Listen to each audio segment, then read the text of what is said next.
Democracy is clearly all the rage right now, but what is democracy anyway? Well, here to examine it is Philomena Cunk with one of her moments of wonder.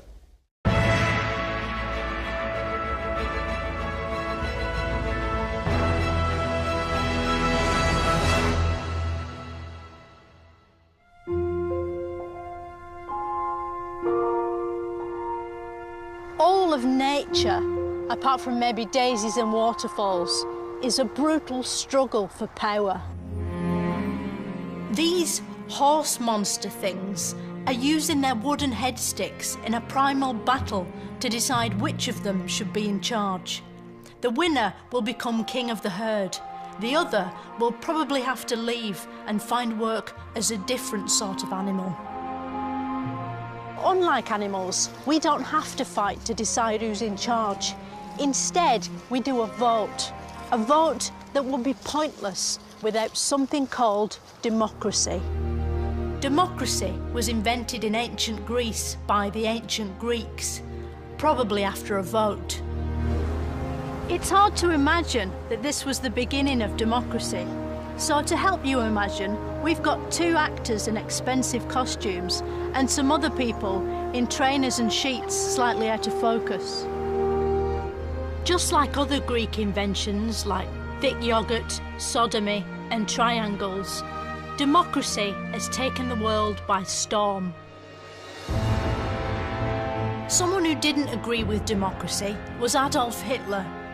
Hitler didn't have much to do with democracy at all, but people do like watching documentaries about Hitler, so we've put him in, which is democratic, which he'd hate. British democracy began in Knights in Armour times here at Runnymede, which sounds worse than it is. Britain used to be ruled by a king or queen, just like now, except back then they were treated like a god, rather than a slightly better version of someone off Made in Chelsea. Royal behaviour was total shithouse, until eventually the people rose up and made King John sign the Magna Carta. According to Google Translate, Magna Carta is Latin for cardboard volcano. It was a sort of contract that granted everyone in Britain a democratic voice. Soon, Britain had its own parliament, which could stop the king doing what he wanted by a simple process of cutting his head off. Parliament remains here to this day, in one of the world's most iconic buildings, Big Ben House. To find out more about democracy, I've got an expert here with me. Hello, who are you? I'm Robert Hazel, and I'm Professor of Government and the Constitution at University College London.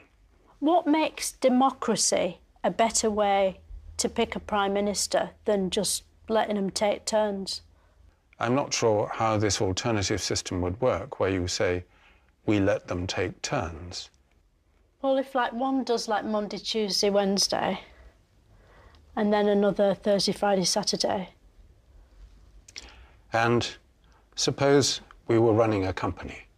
Would you allow any stranger to be in charge of it for Monday, Tuesday, Wednesday, and then a different person to be in charge Thursday, Friday, Saturday? That's not a sensible way to go about anything. What would happen if we voted to end democracy? How would we do that? Take a vote. And what would the vote say? I vote to end democracy. And what would we put in its place? Don't know. Well, it wouldn't be a very sensible thing to end one system of government without knowing what system of government you're going to replace it with. It's like saying, let's vote to leave our house without knowing where we're going to go and live next. No one's going to do that. I bet you're terrible to go on holiday with.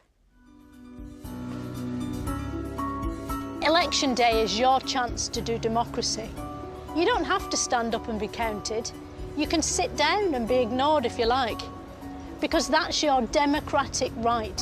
You can choose not to matter, and that matters if you want it to. It's up to you.